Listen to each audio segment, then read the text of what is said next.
Senhor é meu pastor e nada me faltará. Caminhar me faz por verdes pastos. Guia-me mansamente em águas tranquilas, refrigera minha alma. Guia-me pelas veredas da justiça, por amor ao seu nome. Ainda que eu caminhasse pelo vale das sombras da morte, eu não temeria mal algum, porque tu estás comigo. A tua vara e o teu cajado me consolam. Preparas uma mesa perante mim, na presença dos meus inimigos. Unge a minha cabeça com óleo e o meu cálice transborda. Certamente que a bondade e a misericórdia me seguirão todos os dias da minha vida, e eu habitarei a casa do Senhor por longos dias. O Senhor é o meu pastor e nada me faltará.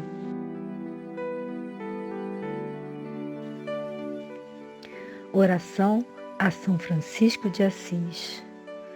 Glorioso São Francisco, santo da simplicidade, do amor e da alegria, que no céu contempla as perfeições infinitas de Deus.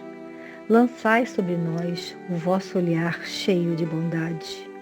Socorrei-nos em nossas necessidades espirituais e corporais. Rogai ao nosso Pai e Criador que nos conceda as graças que pedimos por vossa intercessão. Vós, que sempre fostes tão amigo dele, e inflamai o nosso coração de amor sempre maior a Deus e aos nossos irmãos. São Francisco de Assis, rogai por nós. Pai nosso que estás no céu, santificado seja o vosso nome. Venha a nós o vosso reino, seja feita a vossa vontade, assim na terra como no céu. O pão nosso de cada dia nos dai hoje. Perdoai as nossas ofensas, assim como nós perdoamos a todos que nos têm ofendido. Não nos deixeis cair em tentação, mas nos livrai do mal. Ave Maria, cheia de graça, o Senhor é convosco. Bendita sois vós entre as mulheres, bendito é o fruto do vosso ventre, Jesus. Santa Maria, Mãe de Jesus, rogai a Deus por nós pecadores, agora e na hora de nossa morte. Pai amado, mais uma vez estamos aqui reunidos em seu nome, elevando nossos pensamentos, elevando nossas vibrações, dando início ao Evangelho virtual. Saudamos ao nosso guia-mestre, nosso Pai Tupinambá. Saudamos a Oxalá. Saudamos a Xangô, o orixá que rege a nossa casa. Saudamos a todos os orixás. Saudamos e agradecemos a proteção de nossos guias, de nossos mentores espirituais, de São Miguel Arcanjo. Saudamos a corrente franciscana que nos abençoa e nos permite estar, neste momento, reunidos em prece, rogando pelo mundo inteiro. Que essa corrente envolva todos nós com o seu amor. Rogamos que todos nós possamos ter serenidade para aceitar tudo aquilo que não podemos mudar, vivendo com tranquilidade e harmonia. Suplicamos pela paz no mundo inteiro, paz entre povos e nações, paz entre todas as religiões, e pedimos que a paz se faça principalmente dentro de nossos lares e dentro dos nossos corações. Queremos pedir por todos que sofrem, por todos que estão desamparados, sem esperança, hospitalizados, angustiados e amedrontados. Queremos pedir pelos idosos, pedir por todas as crianças do mundo, que todas as crianças possam crescer longe do abandono e longe da violência. Queremos pedir por todos aqueles que de alguma forma colaboram com a nossa casa, a casa de Francisco de Assis, permitindo que ela realize suas obras sociais e espirituais. Pedimos que consigamos nos fortalecer, que nossa fé se fortaleça e juntos no amor ultrapassemos todos os obstáculos. Assim seja. Da sabedoria do Evangelho de Torres Pastorino, primeiro Evangelho, os tesouros. Mateus, capítulo 6, versículos de 19 a 23. Não ajunteis para vós os tesouros na terra, onde a traça e a ferrugem os consomem, e onde os ladrões penetram e roubam. Mas ajuntai para vós os tesouros no céu, onde nem a traça nem a ferrugem os consomem, e onde os ladrões não penetram nem roubam. Porque onde está o seu tesouro, aí estará também o seu coração. A lâmpada do corpo são os olhos. Se, pois, estes forem sãos, todo o seu corpo será luminoso. Mas se teus olhos forem doentes, todo o seu corpo será tenebroso. Se, pois, a luz que há em ti são trevas, quão grandes são essas trevas? Segundo Evangelho, reencarnação de Elias. Mateus, capítulo 11, versículos de 14 a 17.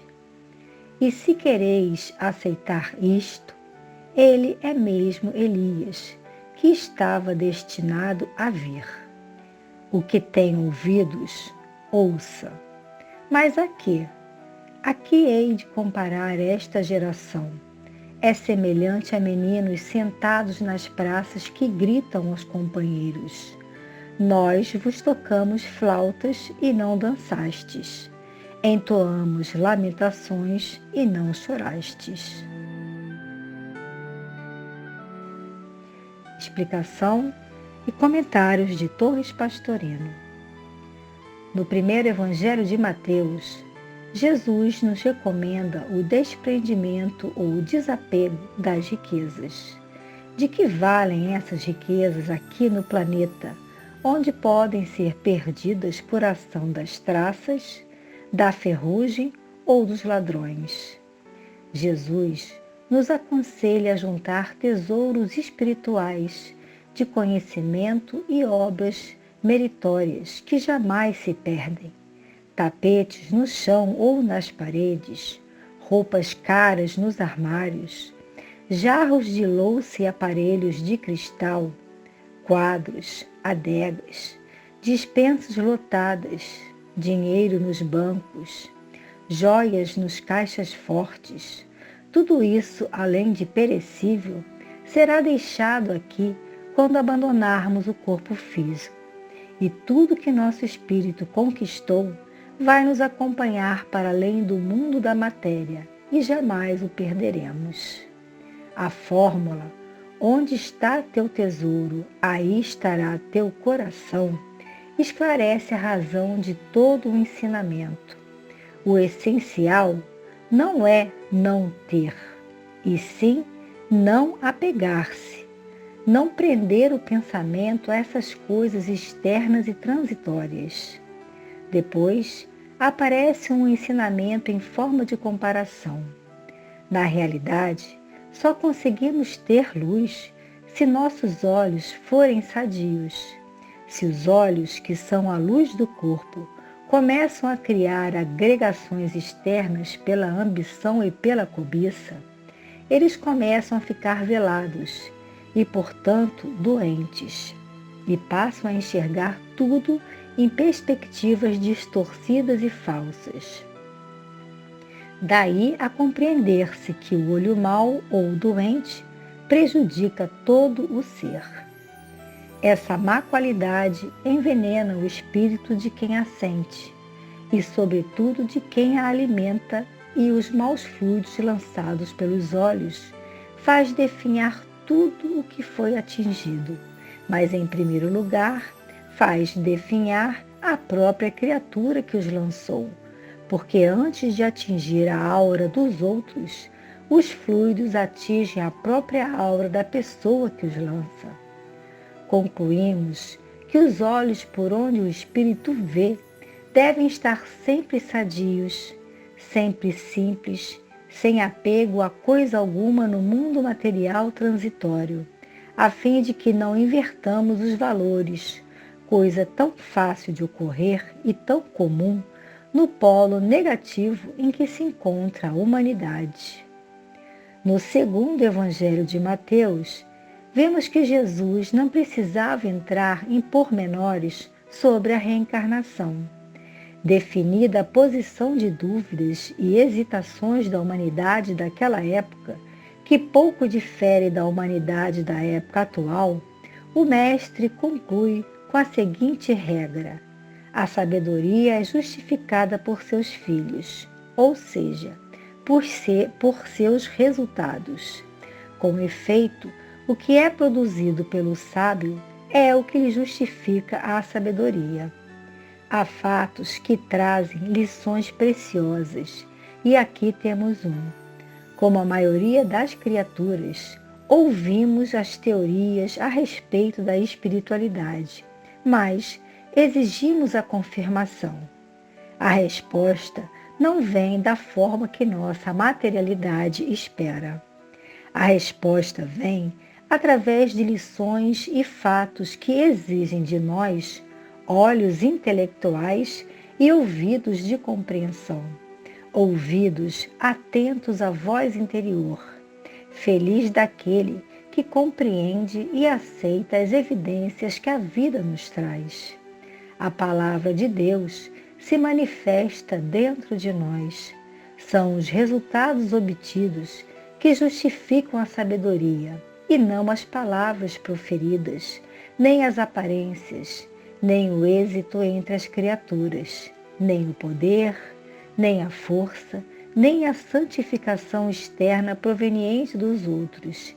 O que vale é o resultado íntimo, ou seja, o encontro que se dá dentro de cada um de nós, onde habita o Pai. Esses dois evangelhos nos trazem uma reflexão sobre dois importantes órgãos. No primeiro evangelho, falando dos olhos, que nos proporcionam o sentido da visão. E o segundo evangelho, falando dos ouvidos, que nos proporcionam a audição. E diante de toda a complexidade que envolve a humanidade, esses dois sentidos, visão e audição, mostram muito da essência de nós mesmos. Sobre os olhos, sobre a nossa visão, podemos refletir: como está a nossa forma de enxergar a vida?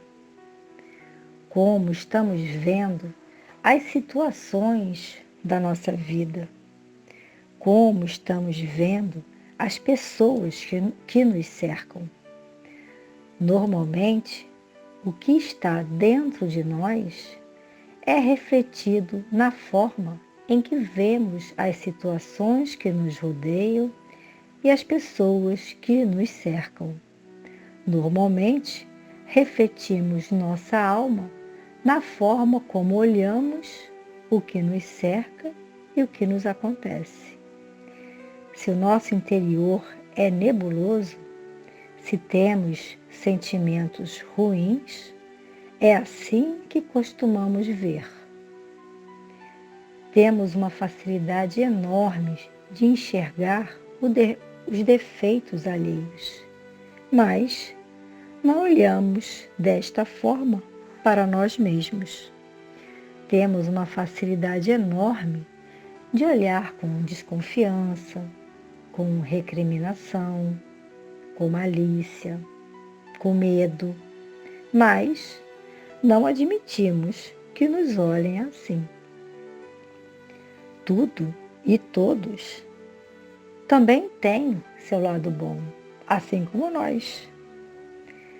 Temos um exemplo da passagem bíblica sobre o animal morto. os discípulos estavam caminhando com Jesus quando começaram a sentir um cheiro bastante ruim. E Jesus continuava caminhando em direção ao animal e os discípulos falando para ele parar e tudo mais, que estava fedendo, estava um cheiro muito ruim. E aí Jesus se aproximou do animal morto, que apesar de estar em estado de decomposição, estar uma cena bem feia, falou assim: nossa, que bela arcada dentária. Então é um simbolismo que pode ser aplicado em qualquer situação. Qualquer situação, precisamos, pelo menos, tentar ver o lado bom de tudo e de todos. No segundo evangelho, ele nos traz a referência aos ouvidos, a nossa audição. Outro sentido que mostra muito da nossa essência. Nós usamos nossos ouvidos para quê? O que nos prende mais a atenção? As fofocas, os mexericos, os boatos, os escândalos, as notícias pessimistas. Ouvidos de ouvir são aqueles que compreendem a palavra de Deus e que buscam segui-las, refletindo o que devemos ou o que não devemos dar, de fato, importância. Então ficamos com essa mensagem desses dois trechos do Evangelho de Mateus, que nos sugerem uma autoavaliação. Procuramos ver e ouvir o melhor que podemos. Temos boa vontade quando olhamos para as situações que nos acontecem e com as pessoas que nos cercam. Procuramos ouvir de forma pacífica e amorosa tudo o que chega aos nossos ouvidos? Isso é um exercício diário que precisamos trazer para as nossas vidas. Oração de São Francisco de Assis. Senhor, fazei-me instrumento de vossa paz. Onde houver ódio, que eu leve o amor. Onde houver ofensa, que eu leve o perdão. Onde houver discórdia, que eu leve a união. Onde houver dúvida, que eu leve a fé. Onde houver erro, que eu leve a verdade. Onde houver desespero, que eu leve a esperança. Onde houver tristeza, que eu leve a alegria. Onde houver trevas, que eu leve a luz. Ó Mestre, faz com que eu procure mais consolar que ser consolado, compreender que ser compreendido, amar que ser amado, pois é dando que se recebe, é perdoando que se é perdoado e é morrendo que se nasce para a vida eterna. Fiquem em paz, fiquem com Deus.